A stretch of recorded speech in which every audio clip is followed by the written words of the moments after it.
Salut tout le monde. Au parc, comme d'habitude, fin de journée.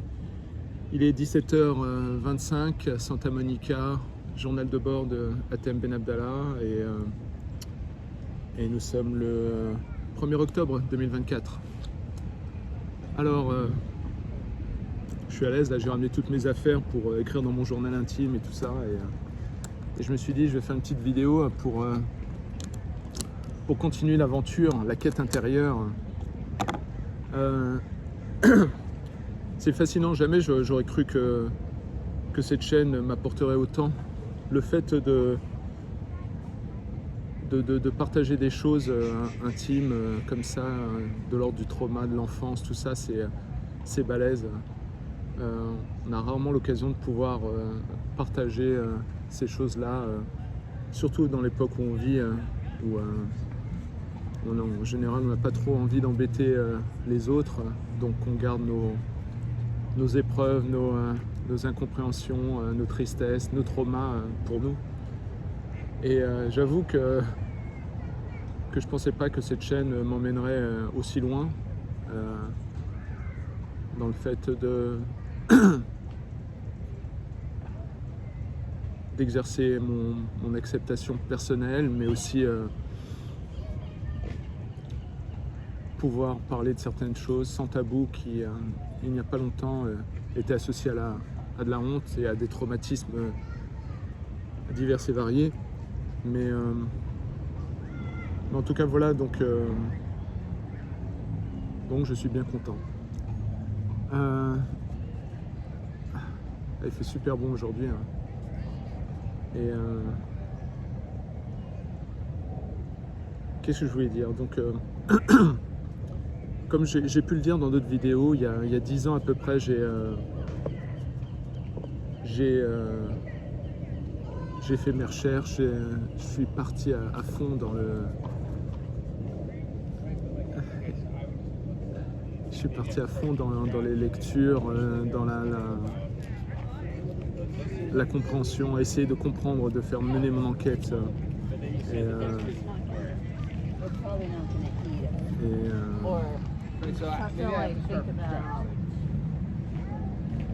J'avais vraiment besoin d'aller au tréfonds, de comprendre. Il y a plus de 20 ans maintenant, j'ai déménagé de France pour aller aux États-Unis, et je crois que c'était dans un désir de prendre mes distances, de fuir les traumas de l'enfance, du passé, toutes les horreurs, les incompréhensions, les violences diverses et variées. Et en fait, je me rendais pas compte qu'en fait, quand on a des traumas, on peut pas les fuir comme ça. C'est comme avoir des casseroles et croire que si je cours assez vite, les casseroles ne seront plus derrière moi, mais elles sont toujours attachées, quoi. Bref, et il y a une dizaine d'années, non, même plus que ça, quelques années avant mon divorce, je commençais à vraiment me dire qu'il fallait que je pige des choses d'un point de vue intellectuel dans cette vie. Et je me rendais pas compte à l'époque que cette soif de compréhension intellectuelle, en fait, c'était une manière pour moi de tenir la distance et de survivre ma différence et les violences et les abus que je considère avoir traversés.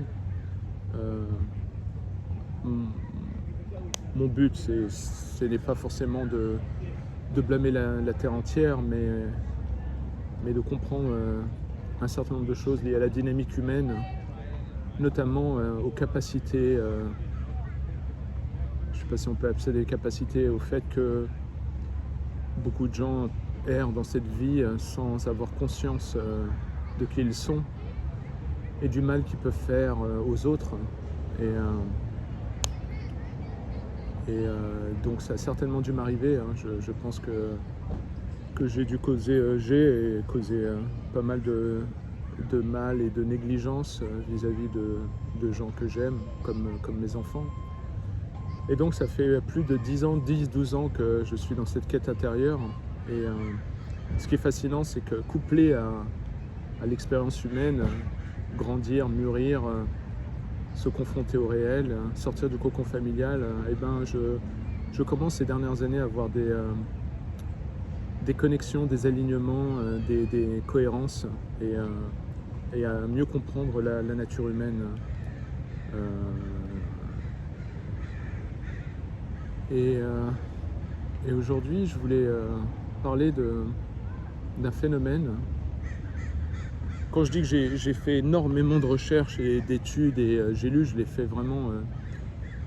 C'était une question de vie ou de mort pour moi. Et je vais me mettre à l'aise. Ouais. Et aujourd'hui, je voudrais parler d'un concept, d'un phénomène psychologique qui s'appelle l'enchevêtrement psychologique, ou en anglais le enmeshment. Et c'est fascinant, c'est fascinant. Des concepts que j'ai lus il y a longtemps ou que j'ai découverts et que maintenant j'arrive à comprendre d'un point de vue plus en détail. Et c'est fascinant parce que dans cette quête de vie, dans cette quête intérieure, mon but c'est de pouvoir évoluer, me corriger et me soigner, me guérir de mes traumas et en parallèle d'apprendre à aimer et à recevoir l'amour sans honte, Et je crois que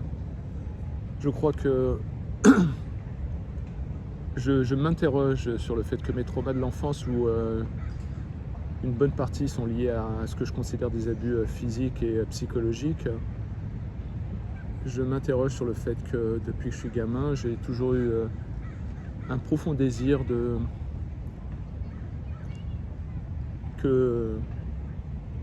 mes parents communiquent leur amour pour moi. Quand j'étais tout petit, quand j'avais 5 ans, 6 ans, 7 ans, qui me serrent dans les bras, qui me fassent des câlins, tout ça, et ça m'a vraiment manqué. Et je réalise aujourd'hui, ça m'aura pris toute une vie, qu'en fait, pourquoi j'avais besoin qu'ils communiquent ça. C'était pour moi, c'est récent, hein, c'est ce que je partage avec vous, hein, c'est que, et je crois que ça existe aussi dans les dynamiques entre adultes, entre un homme et une femme. En fait, j'avais vraiment besoin que mes parents soient plus calmes, plus posés, qu'ils me serrent dans les bras, qu'ils m'embrassent, qu'ils me disent je t'aime, ou qu'ils me regardent dans les yeux et qu'ils me fassent des câlins. Et pourquoi en fait? C'est pas uniquement parce qu'en tant qu'enfant c'est ce dont tu as besoin, c'est l'amour tactile, et une forme de validation et de confirmation que ton existence, que voilà, elle est bonne. Et dernièrement, je comprends pourquoi ce trauma persiste. C'est parce qu'en fait, il y a un autre aspect quand les parents peuvent communiquer de manière mature leur amour avec une étreinte, un câlin, des bisous, ça non seulement ça rend l'enfant grandit avec une certaine sérénité, une acceptation de lui-même, mais surtout, en tout cas pour moi, ce qui me frustre, c'est que j'aime mes parents et j'ai toujours attendu ce signal de leur part, de me tenir dans les bras, de m'embrasser, de m'accepter au lieu de me punir, de me crier dessus. Comme ça m'aurait donné l'autorisation de pouvoir communiquer mon amour à mes parents. Je réalise aujourd'hui que mon rêve, il est double. C'est que je voulais qu'on m'aime et que moi aussi, je voulais aimer.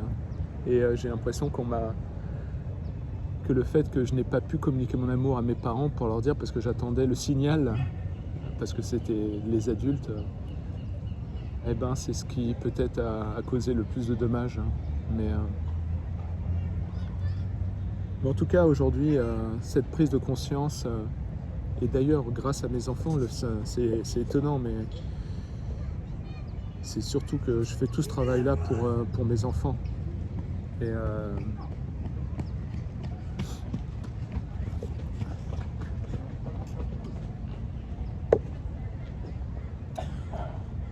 il y a 6 ans, lorsqu'ils m'ont rejeté, ça a été l'une des plus grandes souffrances de ma vie, et qui persiste, mais qui, sans le rejet de mes enfants, j'aurais jamais fait tout le travail que j'ai fait. Jamais de la vie. Et aujourd'hui, je me rends compte que ce que je découvre au sujet de personnes avec qui ça a été assez toxique et dysfonctionnel, ça m'a permis aussi de me refléter sur moi-même, de faire mon travail d'introspection et de me dire que voilà, en fait, on a tous plus ou moins des degrés d'inconscience suivant nos traumas, suivant nos pathologies, et qu'en fait, pour survivre, parfois, on a le volume de nos perceptions qui est tourné vers un volume plus bas. Donc je me dis, si des personnes m'ont pu me faire du mal de manière inconsciente, c'est que moi aussi, peut-être aussi, j'ai dû faire du mal sans m'en rendre compte. Et malgré tous mes efforts, j'accepte à certains moments, pas tout le temps, hein, que j'ai pu faire du mal à mes enfants et aussi les négliger émotionnellement, surtout pendant et après le divorce, ou avant même. Bref, aujourd'hui, donc, ce que je voulais partager avec vous, c'était ce concept d'enchevêtrement psychologique, et dont j'ai subi les effets, je pense, et moi et mes sœurs. C'est un phénomène très, très, très fourbe, très sournois en fait. Quand des parents sont en grande difficulté, toujours régulièrement à se hurler dessus, comment on appelle ça en anglais, de high conflict families, et ben il y a un phénomène qui se passe, c'est-à-dire qu'en fait, là, il y a une des deux personnes, en l'occurrence, pour moi, c'était ma mère, qui, avec sa nature féminine, ses traumas, certainement des pathologies que je reconnais être des personnalités limites ou borderline, et une nature, un instinct manipulatoire, donc pour des raisons, je pense, de survie, a causé un enchevêtrement entre ma perception et mes sœurs et sa perception. C'est comme si en fait c'est très similaire au phénomène de secte en fait. C'est-à-dire qu'avec les années, le mépris, le ressentiment, le chaos, il y a eu, comment dire, un instinct de survie qui a été communiqué entre nous tous en fait. C'est-à-dire que quand tu as quelqu'un que tu aimes, et ce phénomène d'enchevêtrement peut se passer dans des couples, ou entre les enfants et leurs parents, ou avec des amis, c'est un truc très très très sournois et très corrosif. Et donc nous on était tout petits, totalement naïfs, on n'avait pas le... Et donc l'énergie qui a été déployée régulièrement par ma mère pour montrer son désarroi, son ressentiment, ses colères contre mon père, peu importe si c'était justifié ou pas, enfin moi je pense que c'est pas justifié, c'était un problème, c'était nous comme on était tout petits, au lieu de voir que notre père s'en ramassait plein la tête,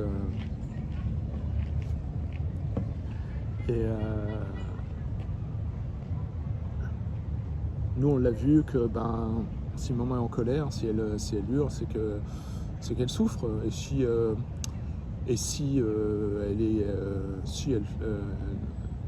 elle fait tout ça, c'est certainement qu'elle a des bonnes raisons, donc c'est elle la victime. Donc mais en fait, on était tellement jeunes qu'on était incapables, on était trop petits pour être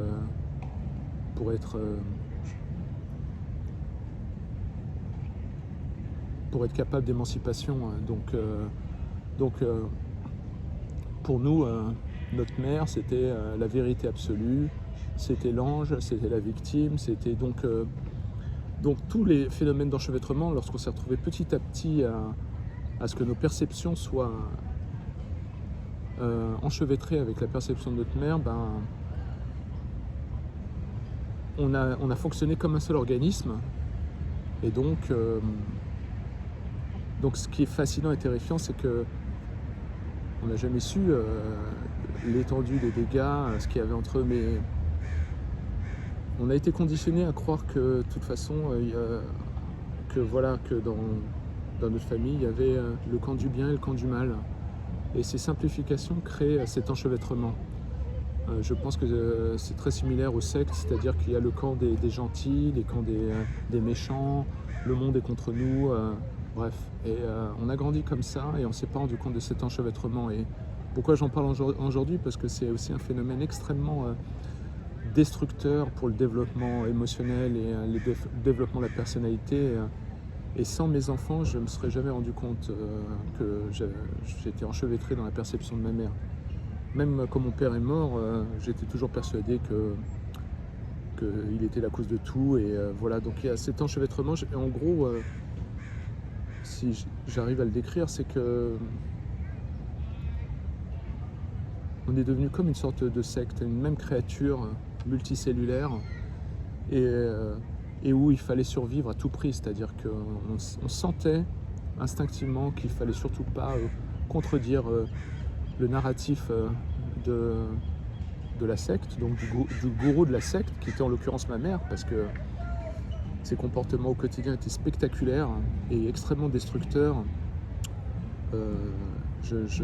Mon but quand je parle de tout ça, c'est pas, je ne cherche pas à pointer du doigt ou à essayer de chercher un coupable. C'était comme ça a été, j'essaie juste de comprendre pour espérer m'en sortir, parce que voilà, mon but c'est d'espérer réussir un jour, de pouvoir inspirer mes enfants et à pouvoir peut-être les aider à s'émanciper, parce que je soupçonne grandement qu'ils traversent des choses similaires à ce que j'ai vécu.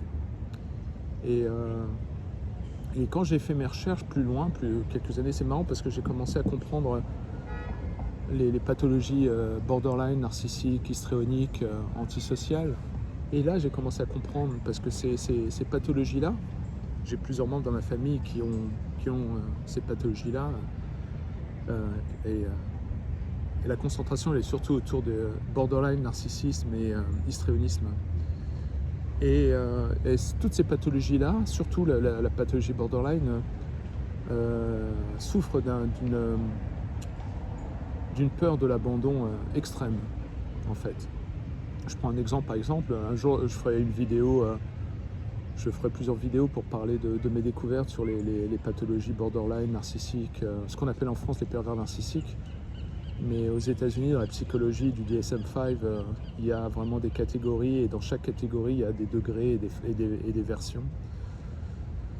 Et par exemple, si je prends un exemple d'une personne borderline, c'est-à-dire qu'il y a eu des traumas quand la personne avait à peu près 5 ans, entre 5 et 8 ans, qui fait qu'après ces traumas-là vont s'exprimer à l'âge adulte ou même durant la vie comme des angoisses, des peurs de l'abandon. Ça veut dire que, par exemple, si tu es une personne, tu as une amie qui est borderline, si un jour il y a un rendez-vous qui est prévu, un rendez-vous à 5 heures, voilà, si tu arrives en retard, même de 10 minutes, 15 minutes, la personne borderline ne va certainement pas le dire si la relation est en surface, genre une relation amicale, mais si c'est une relation de couple, le mec il va s'en ramasser, parce qu'en fait le borderline il voit tous les signes, il voit sa perception est vrillée et il pense que tout le monde cherche à l'abandonner, et donc si tu viens en retard, en plus si tu n'as pas prévenu, le borderline va vraiment le vivre comme une violence, et il va te le faire payer. C'est-à-dire qu'il va vraiment vivre le fait que tu sois arrivé en retard, il va le vivre comme une forme d'abandon. Et j'essaie de trouver une image, il va le vivre comme si la personne était un petit garçon, une petite fille de 5 ans, 8 ans, qu'on a abandonné au milieu de la forêt, et la nuit. Donc voilà, pourquoi je parle de ça, c'est que ces pathologies-là ont des similarités, notamment cette grande peur de l'abandon. Donc quand une mère a des souffrances couplées à sa nature féminine qui va pas être forcément directe, donc ça crée tout un ça crée une centrale nucléaire atomique, et les premières victimes c'est les enfants. Et donc elle va exprimer cet abandon, ces violences qu'elle perçoit comme des violences, et elle va les communiquer au monde comme une vérité. C'est comme si quelqu'un passait devant moi et criait au feu, hein. Je ne vais pas vérifier s'il y a vraiment le feu, je vais le croire et je vais courir avec lui. Et c'est ce qui s'est passé, je pense, sérieusement, parce que quand j'ai vu ma relation avec mon père se dégrader, et aujourd'hui je peux le dire, je l'aimais comme j'aime ma mère d'ailleurs, mais l'immaturité émotionnelle couplée avec la peur de l'abandon, cette pathologie et certainement des tensions de couple, j'avais l'impression qu'il y avait un esprit revanchard et j'ai vécu, mes sœurs et moi on a ressenti cette violence familiale avec le temps. Il a fallu d'une certaine manière choisir son camp, et naturellement le seul camp qu'on pouvait choisir c'était la secte maternelle, parce que on avait peur, on avait vraiment énormément peur d'être puni, peur de perdre la mère, rêver d'avoir un peu d'affection dans ce chaos. Et donc ça a créé ce phénomène d'enchevêtrement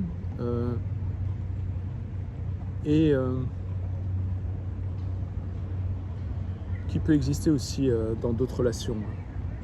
Par exemple, dans une relation de couple, ce phénomène d'enchevêtrement peut se passer s'il y a une personne toxique ou abusive. Elle peut créer des mécanismes pour que l'autre soit enchevêtré avec sa perception, notamment en utilisant la honte ou en utilisant des abus aléatoires dans la relation, c'est-à-dire des crises de colère, du dénigrement, de manière aléatoire. Et c'est ce côté aléatoire qui crée une forme de dépendance et qui force l'autre à être, pour pouvoir survivre, aussi à devoir embrasser la perception de l'autre pour créer une sorte d'unité. Et on peut le voir déjà dans des couples où des fois les maris soutiennent leur femme en toutes circonstances pour donner l'image qu'ils soutiennent leur femme. Et parfois c'est plus de l'enchevêtrement que vraiment un instinct romantique de relation. Et donc je parlais de cet enchevêtrement parce que c'est vraiment une catastrophe, c'est tragique, parce que lorsqu'on est enchevêtré, c'est comme si on faisait partie d'une secte, et forcément il y a un déni du réel, on s'ampute notre développement émotionnel, notre personnalité, on devient un agent ou un membre de la secte, et donc on accepte un rôle subalterne, et on empêche donc toute velléité d'émancipation, parce que quand on est enchevêtré, l'émancipation devient un danger et est perçue par celui qui a créé l'enchevêtrement, la mère, le gourou, la personne toxique. Tout signe d'émancipation de l'autre est vécu comme une trahison. Et donc ces mécanismes complexes, moi je ne savais pas, vraiment... C'était impossible lorsque j'avais 15 ans, 16 ans, 20 ans de comprendre ce que je décris aujourd'hui. Impossible. Et en plus, ce phénomène d'enchevêtrement a été aggravé parce qu'il y a eu, pour moi, une mauvaise interprétation aussi de l'islam et un détournement de l'islam pour créer des garde-fous pour empêcher toute forme de libération ou d'émancipation. Il était interdit de s'opposer à notre mère. Et voilà, donc ça me fait vraiment penser aux sectes, où si jamais tu l'ouvres, tu te ramasses des punitions genre corporelles, où on t'abandonne, on t'isole. Et c'est pour ça que je vois dans les mécanismes toxiques, avec toutes ces personnes qui ont différentes pathologies, l'une des armes c'est le traitement du silence.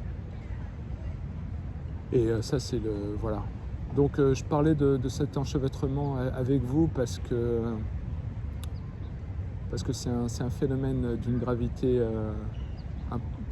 grave, une grave gravité, et qui peut exister de manière sournoise et inconsciente dans nos quotidiens, avec soit un ami abusif, soit une relation abusive avec quelqu'un.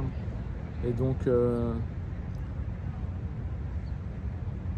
le fait de pouvoir mettre des mots avec tous ces mécanismes, le fait d'avoir fait mes recherches me permettent aujourd'hui d'avoir une plus grande clarté sur les prochaines étapes de ma vie qui sont continuer cette exploration, cette quête intérieure afin de pouvoir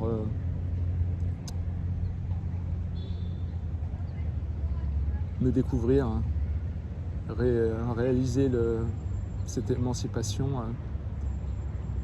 et pouvoir finalement avoir une chance d'avoir accès à mon moi authentique. Et je trouve ça fascinant que sans mes enfants, jamais je n'aurais pu, jamais de la vie je n'aurais pu faire ces efforts, ce travail titanesque et avoir le recul que j'ai aujourd'hui, jamais de la vie. Donc aujourd'hui, je peux donner l'impression de ressasser mes traumas de l'enfance, mais je sais que c'est nécessaire parce que, encore une fois, c'est comme les casseroles qu'on traîne dans la vie. On croit qu'en les mettant sous un tapis ou en courant assez vite, on se détachera des casseroles et c'est impossible. J'ai parcouru 10 000 km pour aller aux États-Unis et les casseroles non seulement m'ont suivi, mais elles ont aussi affecté mes enfants. Donc moi, je me refuse. Je veux que le mal, les souffrances, les incompréhensions s'arrêtent avec moi. Et si je dois ouvrir ma gueule et combattre les traumas du passé et les traumas que mes parents n'ont pas voulu ou pu régler, je le ferai.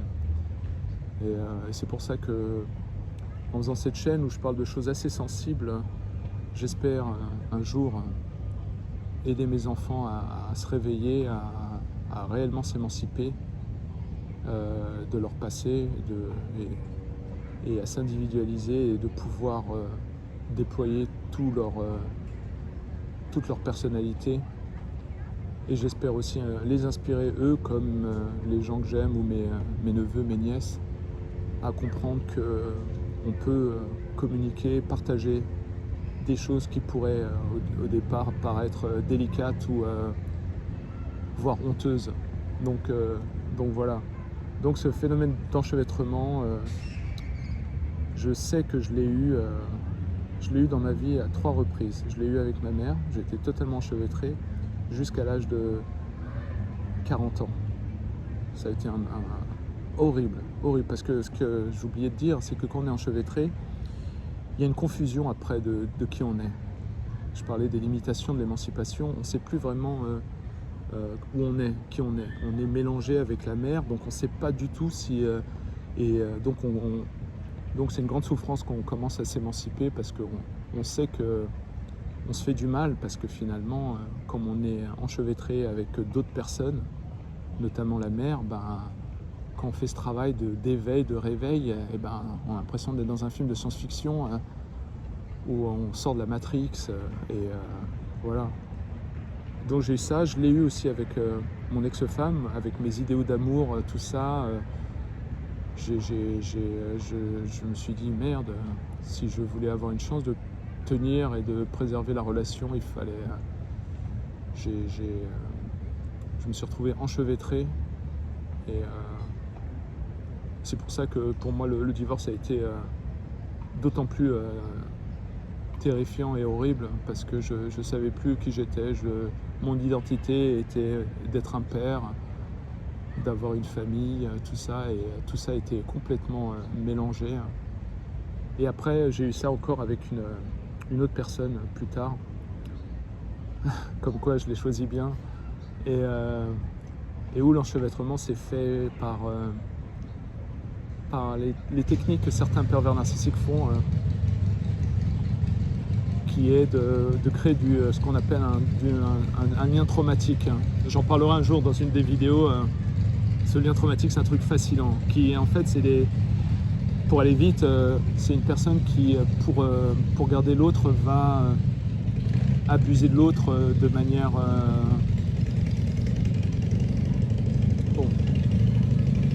aléatoire.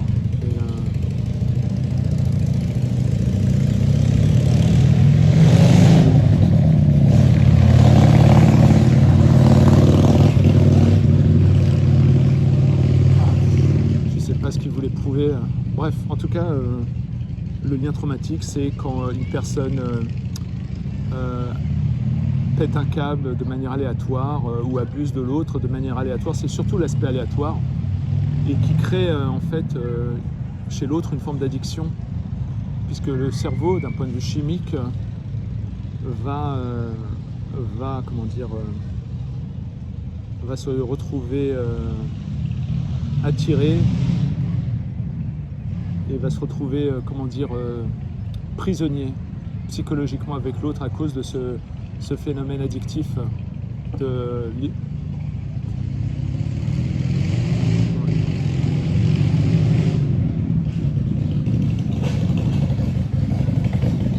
il a décidé de revenir.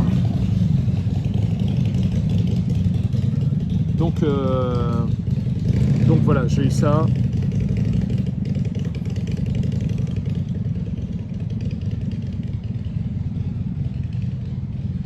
Bref, tout ça pour dire que aujourd'hui je commence à récolter les fruits de plusieurs années de recherche intensive sur plusieurs domaines et ce qui me permet peut-être maintenant d'aller un peu plus de l'avant et de pouvoir maintenant approcher d'autres domaines qui sont notamment la recherche de plénitude et de joie et de bonheur dans cette vie. Donc voilà, donc je crois que c'est tout, je voulais parler de ça et en tout cas merci à tout le monde, ça m'aide vachement cette chaîne, vous avez aucune idée et puis voilà, je crois que j'arrive à la fin. Merci à vous tous et je vous dis à bientôt. Salut, ciao.